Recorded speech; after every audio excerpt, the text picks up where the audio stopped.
Well, hey, everybody, welcome to the Seeing Ability Podcast, where we're having a conversation about the world of people with disabilities. And so we're going to be talking to a variety of folks. And I'm going to do a shorter intro today because, man, we've got a lot to talk about with my guest, Kelvin Crosby. Kelvin, welcome to the podcast. Hey man, it's so good to see you, even though I can't see you. It's another beautiful day in the neighborhood. Always great to have you on. And I'm so excited to do this episode. And I know later we'll be recording a separate episode about your nonprofit, having your dad come on. So that's going to be fun too. But for today, we're going to jump right into our Fast Four. I want people to get to know you a little bit just as a person. The Fast Four is brought to us by our friends at Reliable Tech Help. So remember, for your tech needs, you can reach out to them, 502 797 7399. Kelvin, what's your favorite food? My favorite food is Indian food, but if you give me a California burrito, I won't put it away. Okay. What if we looked at your playlist? What kind of music would we find? Oh man, my playlist, you're gonna see a lot of just music that truly just inspires me and encourages me, like Chris Tomlin, Stephen Curtis Chaplin, Michael W. Smith, uh, Toby Mac, and some of those. Okay, fantastic. What about something that you're consuming right now, like a streaming show, a podcast, a book you're listening to? What's your jam these days? Yeah, well, I do a lot of I'm a podcast junkie. Okay. One of my favorites is the Unashamed podcast, the Duck Dynasty family. I've been a huge fan for years. I've always wanted the duck hunt, and I get to live duck hunting through them. So. Okay, I love it. And then last but not least, is there a bucket list place that you've always wanted to go? Well, I think one of the places that I've always wanted to go was Israel, and I got to do that in 2006, and that was an experience of a lifetime and truly life changing. Oh, wow. We may have to come back to that later. Okay. Well, thank you for that. Well, for folks who have never met you, now some people saw my promotion of this episode coming up and they said they saw the title that this was going to be a guy who's a deaf blind potter. That's probably not somebody they meet every day. So tell us No. a little bit about you, your background, your intersection with this world of disability. Yeah, so I was born hard of hearing, but my parents had no idea when I was hard of hearing until 1.5 years old. And then we kind of fast forward through life. I'm wearing hearing aid, just dealing life, struggling with suicide attempts when I was 8 and 9 years old, and not understanding like what was that like, and why am I different from everybody else, and my Mhm. parents having to navigate that. But also they realized that hey, he got to figure out where he has his place in this world, and that was one of the biggest struggles for me growing up was figuring out who am I, why am I different. I can do Yeah. everything else that everybody else does, but why am I different? And that was the battle that I dealt with. And then you get the next blow. I was 13 years old when I had a soccer game, and the light on the field went out at night during the soccer game, and we realized that I had night blindness. And took me to the doctor 3 months later. They told me I had Usher syndrome type 2, and eventually I would go blind one day. And I was in denial completely. I didn't embrace that at all. And I got my driver's license, played soccer, did football, did wrestling, did all of the things, chased the girls, did all that stuff. And I mean, those are all the things that a teenager is supposed to do. And that's what I kind of went into in life, right? And Yeah. I didn't allow my hearing loss, and then I also wasn't going to allow my vision at this point to stop me.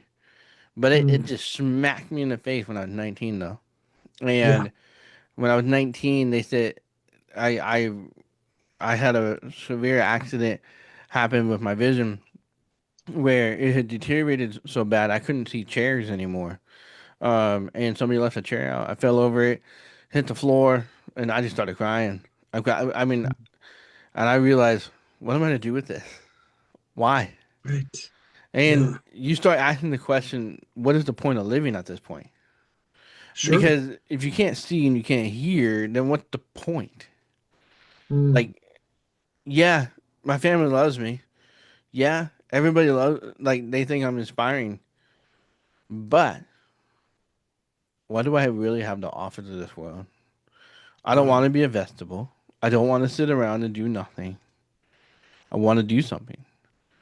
And this almost took my life 12 times.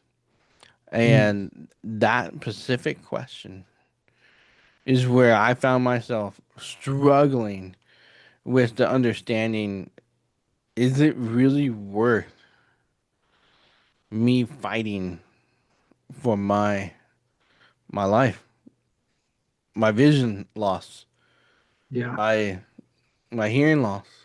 And it was that 12th time I'll never forget. I was going to Bible school at this point, and I was in the mountains, and I was on my last attempt, and I'm hiking, and I'm at this point, and you know, you hear that voice, and that voice said to me, Calvin, Calvin,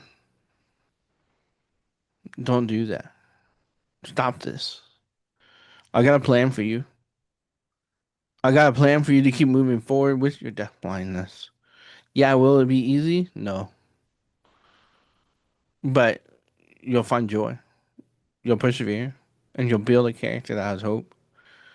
And truly, I have lived on those words for ever since I was 19 years old when I heard those words.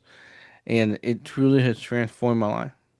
And that was the moment when I realized I could be deafblind. I can embrace this thing called life. I can live with my deafblindness, and I can work through it. Yeah, I had a lot of battles ahead of me. The fact that I Mm. even lose more vision, I had to grieve that process, deal with that pain, and really understand, how am I going to support my wife, my family, be able to do the things that a man's supposed to do for their home, Right. you Yeah. know? And I just kept going and saying, yeah, I might be losing vision. I ain't stopping though. I ain't stopping. And I literally find myself today in a position where I have the opportunity now to encourage other people. I have the Mm. opportunity to truly be that guy that says, no, don't be inspired. Go do. Because it's one thing to be inspired, but if you don't go do, that inspiration does you nothing. If anything, it's a curse Right. because you stay in that same spot. And so I tell people now, yeah, be encouraged by my story, but don't stay. Don't stay there though. Get moving. Get moving. Because if you don't get moving, you'll stay there and you won't move forward.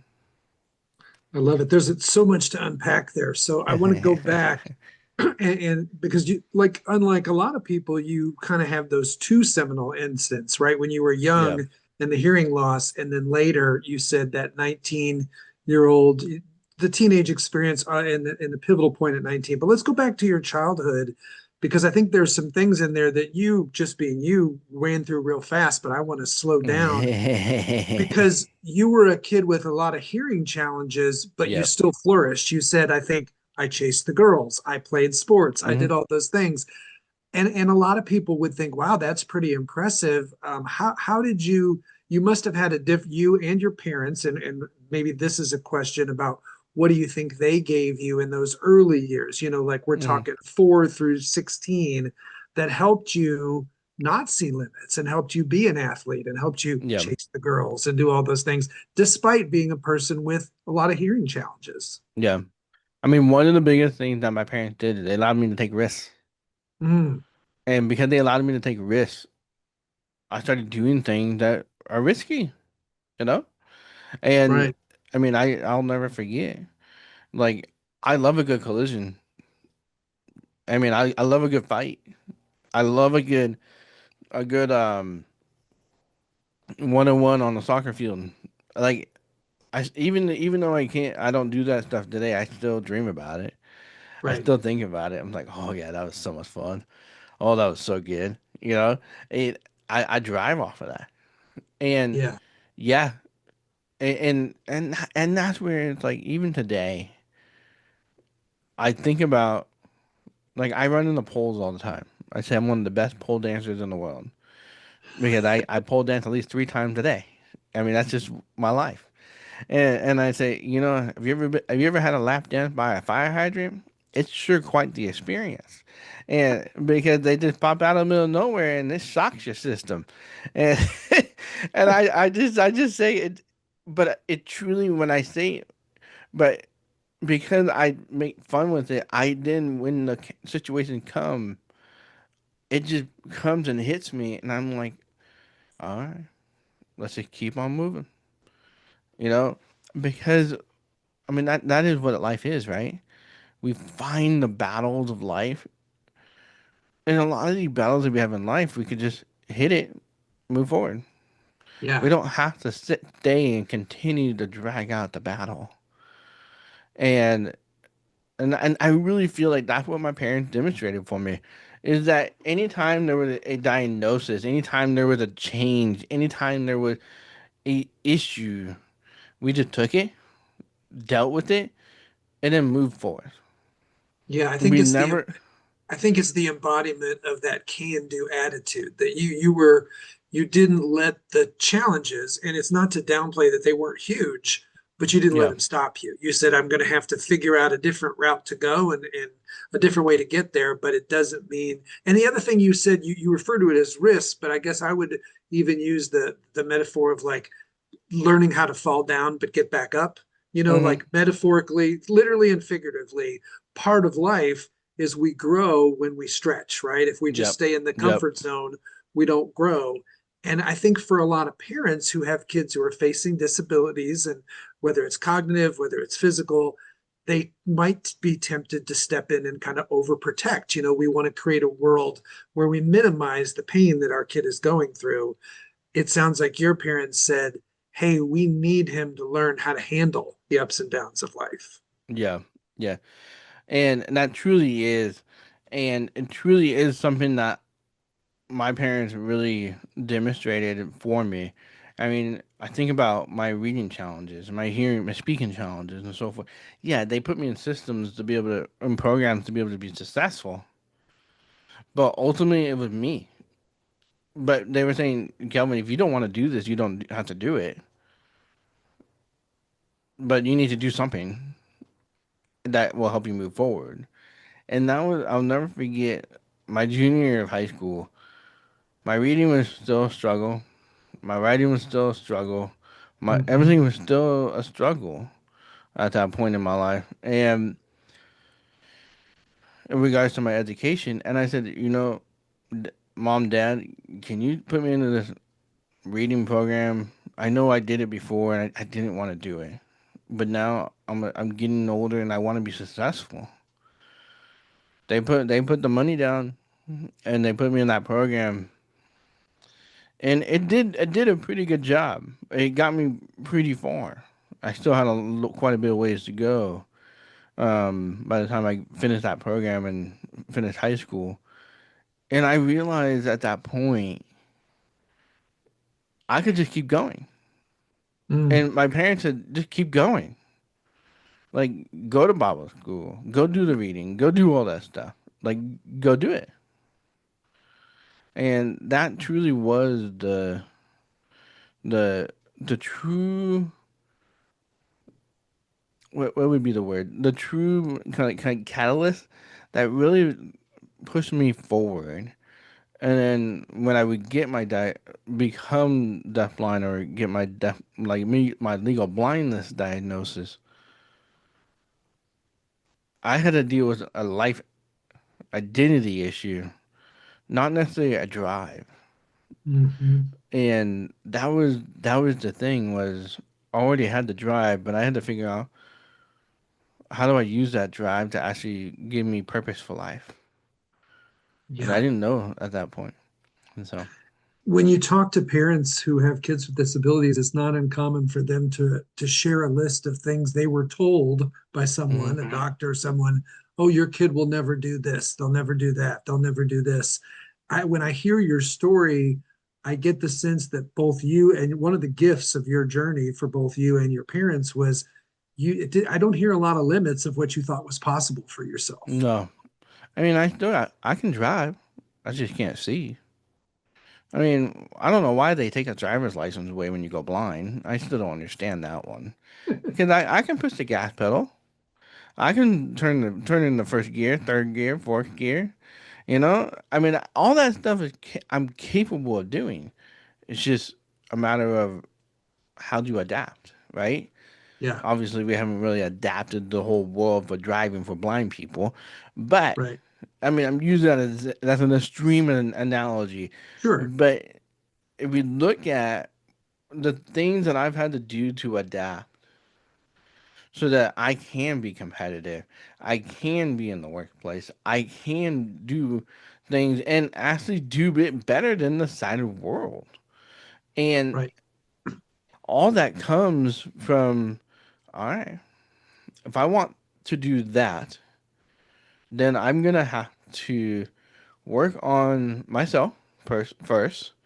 Then I got to Hmm. think, all right, how would I do that without my vision Right. or without my hearing? Like, for example, I edit my own podcasts, I edit all my videos.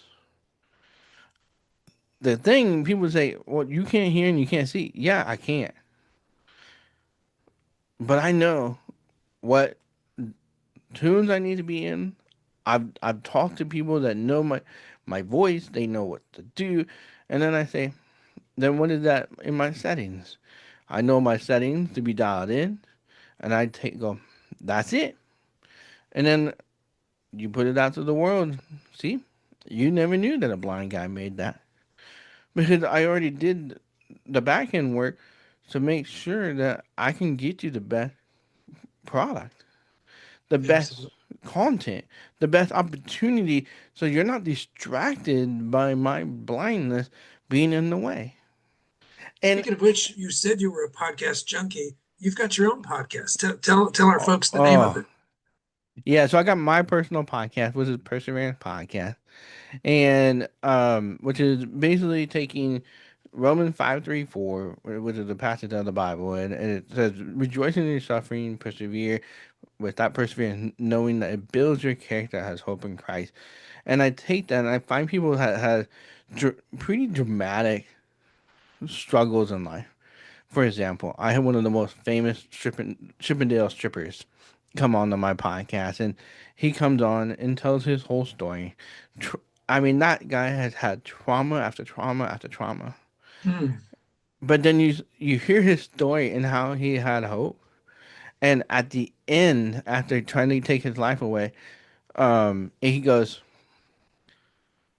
then I just went on a dating app after having so many women in my past, and I just said, "Would you take me to the church?" And that his life changed forever. He marries this lady. This lady and him now rescue people out of that uh the the sex trafficking and the porn industry, all that stuff, and brings Sure. them home and said and rescues them. And this guy, it's incredible. I mean, that's just one story. Like I have another guy who, um, yeah, I just got stories after stories. One of my other favorites is my cousin who her baby was born without a brain and choosing to carry it all the way through and what trauma that gave her. But Hmm. she was able to say, I'm glad I did that because I got to spend at least 7 hours with him before he died. Like that just but how does she move forward? I Right. mean, it's like how do we move forward through the difficult things in life? Because Yeah. and how often are we hold hostage by those difficult things and we don't cut the cord from it so that we can at least break through. I mean, and that's truly have been my life mission. Is my Mhm. podcast, the Perseverance Podcast, is truly allowing you the opportunity to see that, yeah, you might not be able to relate to deaf blindness, but look at all these people. They have similar abilities, same skills, different things like that. You can relate to those. You can Yeah. find somebody in one of those. And that's where you find that that joy because let's just be honest. Life is hard. It sucks. Sure. Yeah. But when we have joy in the hard things, because joy is not happiness.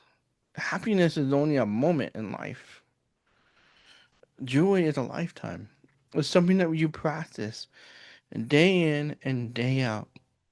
And oh man, has it been healing for me, my listeners on the Perseverance podcast, and just people in general realizing, yeah, we persevere. And so, Well, so we that's, talked before about not setting limits, and I would guess a lot of people would think someone who's deaf and blind might not be able to produce and run a podcast. So there you go, just proven yeah, breaking through barriers. You're also a speaker that goes around and shares your message. And then I yep. know a big fear for parents if they've got a kid with challenges, they're like, well, will they get a job? Will they grow up to do things on their own? Will they ever meet somebody? And you're a married man, right? Oh yeah. So I've been married for almost 14 years, and we foster kids, and that's our gig, and we love it. I mean, we wouldn't change it. And so we do foster care out of our home. And just give me a quick second. My phone just rang, and I'm supposed to go pick up my foster kid at some point. Duty calls, Um, yeah. Um, parenting never stops. oh, it was my wife calling. Okay. Uh, I'll call her That's a back. smart man that takes the call, checks on the call from his wife. I like Oh that. yeah, oh yeah. Yeah, I'm not gonna get into that conversation now.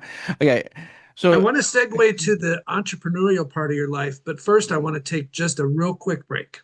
okay, When you have a kid who is different, all your ducks need to be in a row, especially your money. Cam Howell with Primerica knows the joys and challenges as he and his wife raise their medically fragile son, Brooks. Cam brings over 14 years of experience to help his clients be protected, have a plan for the future, reduce debt, and connect to resources. Get your financial house in order so that you can enjoy every moment with your child. Reach out today at 502 803 5075. And now back to the show. So we talked before about that embodiment of the can do attitude and not putting limits on what would be possible for you. And there's a long list of things that you're doing today. I want to talk entrepreneurialism, but let's talk pottery because you're the blind deaf potter. What do you love? How did you get into pottery? And then what do you love most about it? What role does it play in your life? yeah. I mean, pottery plays a major role in my life, and really it plays a not necessarily an entrepreneurial role, but a Mm-hmm. major healing role in my life Yeah, because it gave me a whole nother version of purpose, right? I mean, I feel like we're always seeking purpose. I mean, today's society, we're like, what's your purpose today? And right. I started learning pottery when I was 16, and when I was 16, we were, um, uh, you had to take an art class, so I did the took the pottery, and I was like, this is awesome. I did it with sight though, Right. and so everything I was doing is like, oh yeah, well I can see that. Oh yeah, that's good. Oh yeah, that's looking great, you know. But then when I turned 19 and became legally blind, and I needed to work through that, I would then have to go to I didn't have to. I went to Helen Keller National Center, and they were like, Kelvin, you're so angry, you're so frustrated, Mm-hmm. and I said I am, rightly so. Like Yeah. I'm 19 years old, and or 20 years old, and I'm supposed to be out partying and doing all the crazy stuff and all that stuff.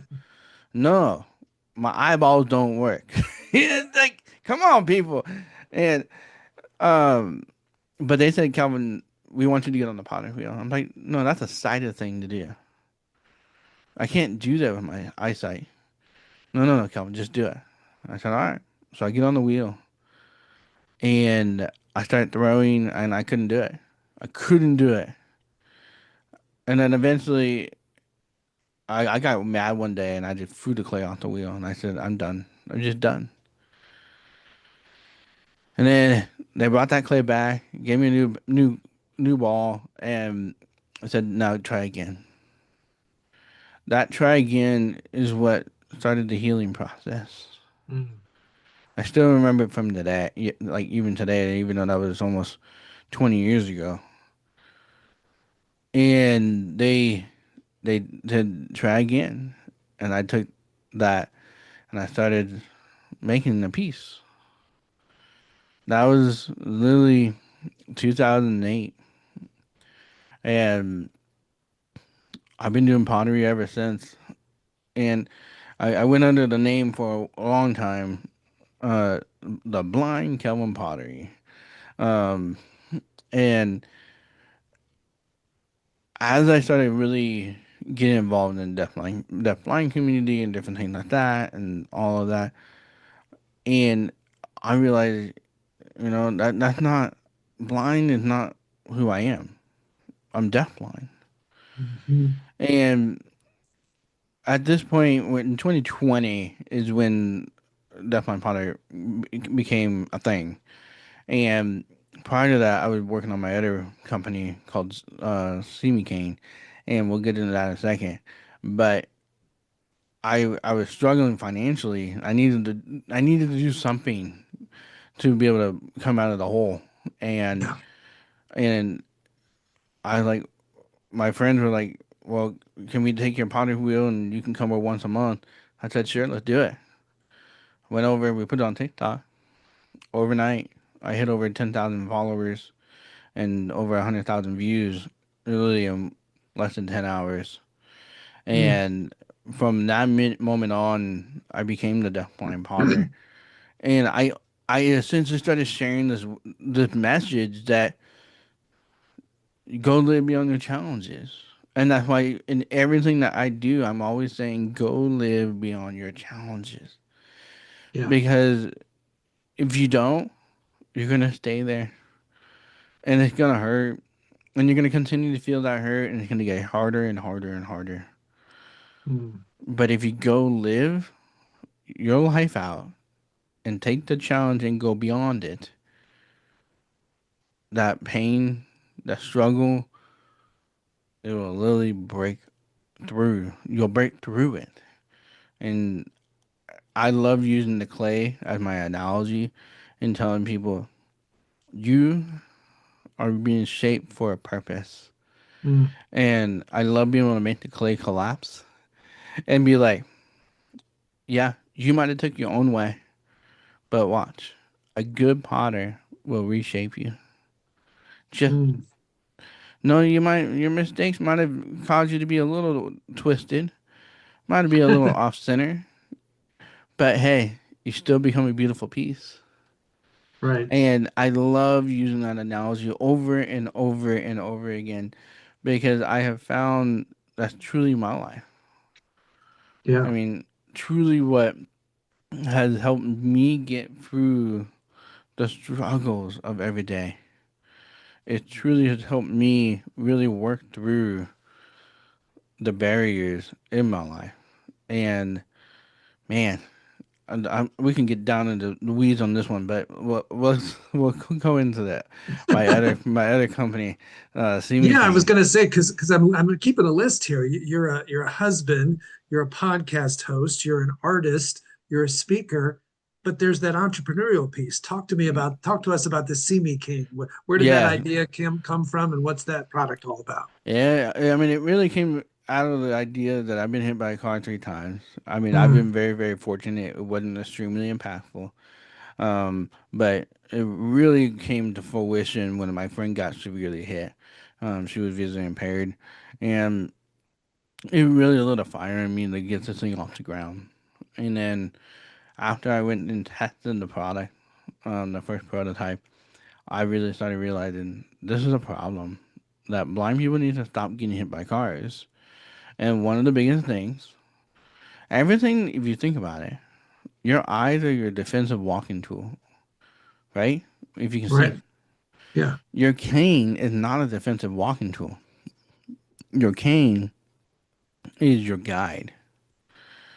And why couldn't we take the cane and turn it into a defensive walking tool? And why not just put a light in it? And Mm. then you cross the street, you can be seen from 100 yards away. And why don't we make that loud and proud, and you cross that street with confidence, and you know that people see your cane. And so I went on that path and started setting off on that road, and it took me almost 7 years to build this product called the See Me cane, which is a lighted white cane that you can see from 100 yards away. And hopefully by time this comes out, probably by the end of this year, we'll be fully launched.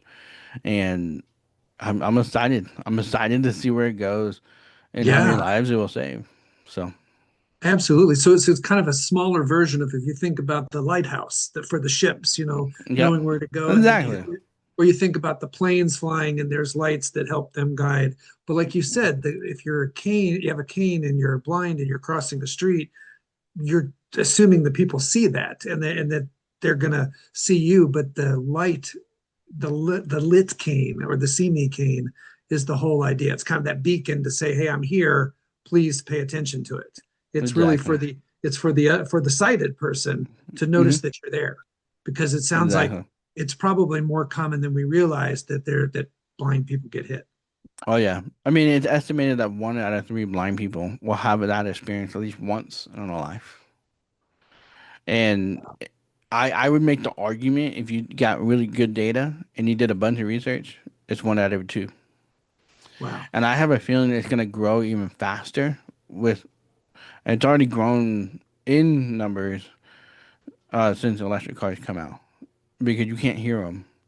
And Ah, one of the biggest things that you do when you cross the street as a visually impaired individual is you use it's called the surge, and when you do this, when you listen for the surge, you're banking on idling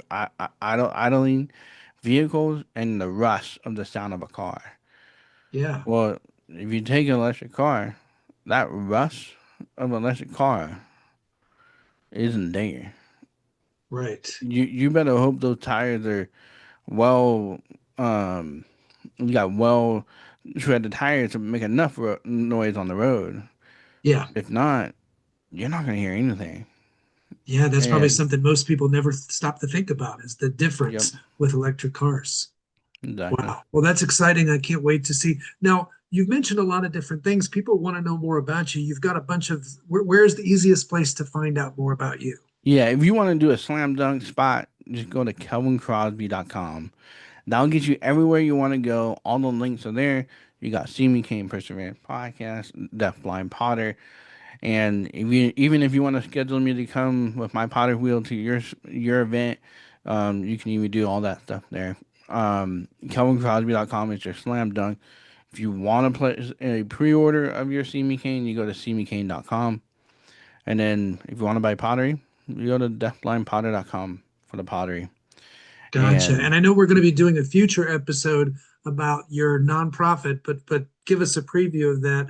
What's the yeah, name of the so nonprofit I and don't. what's its focus? I have to be very clear. I do not run the nonprofit for Right. legal purposes, Yep. but my dad runs the nonprofit, Jerry Crosby, and it's called Living Beyond the Label Foundation.org is the website, and um, we built it for the purpose of helping people with visual impairment get access to technology and to bring to market technology that will empower visually impaired people to be successful.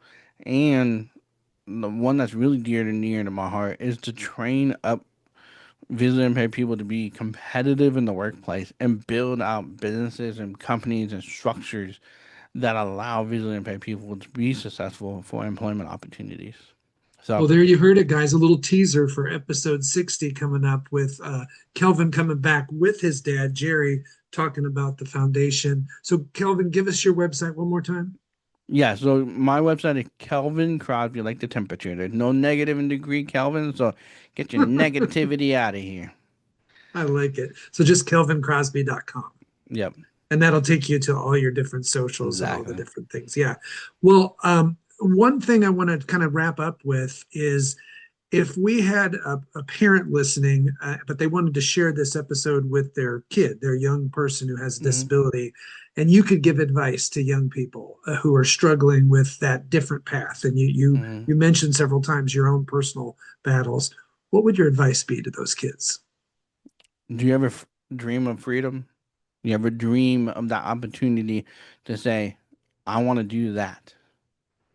Let me just tell you, you can do it. You just need to be creative. Use your disability to your benefit and be creative in how you're going to adapt it so that you can do it. That's been the biggest lesson I've learned is adapting the things that I've always wanted to do and then being able to do it. So Awesome. And then what about for parents who are sitting there wanting to help their kids thrive? What advice would you give to them?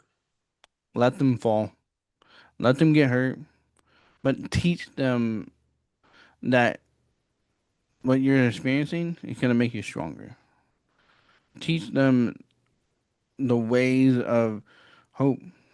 Teach them the way of, hey, your disability is only a challenge. And that's why I love telling people that disabilities are in a lot of ways superpowers because it gives you focus on what you need to do to be able to overcome something. And a lot of times when you end up overcoming it, it actually makes you stronger and it makes the world function better. Mm, And that's why in these early years, let them fail. Let them have that struggle. Let them have that difficulty. Let them figure it out. And the most important thing, let them advocate for themselves. Let them have their voice and let them work through that. Yeah, teach them, but don't do it for them. Because if you mm. do it for them, when they become 20, 21, 30, where are they going to be? The struggle is going to be real. Yeah. And the disability is still going to be there. So, Well, Kelvin, what a pleasure to have you on the podcast. Thank you so much for being here. Jim, it's been great. As I always say, go live beyond your challenges, man. I love it. And I can't wait for the listeners to get to meet your dad. And we'll talk about that in the upcoming episode. We could use your help, folks. If you enjoyed this episode, go to our Facebook page and like the post, follow the page, share it with other people. We want them to hear this story. I know there's a lot of people who could benefit from hearing the insights that Kelvin shared today. And we're still looking for future guests. So we're doing 2 episodes a month. So one of them is an individual traveling this path like Kelvin, and one of them is a nonprofit. And he happens to be involved in both worlds, so he's getting 2 episodes, Hmm. which is really cool. But you probably know other people doing great work out there. You know other people with great stories. We'd love to hear your ideas. As always, we know you have a lot of choices when it comes to listening. So thanks for being with us. We'll see you next time.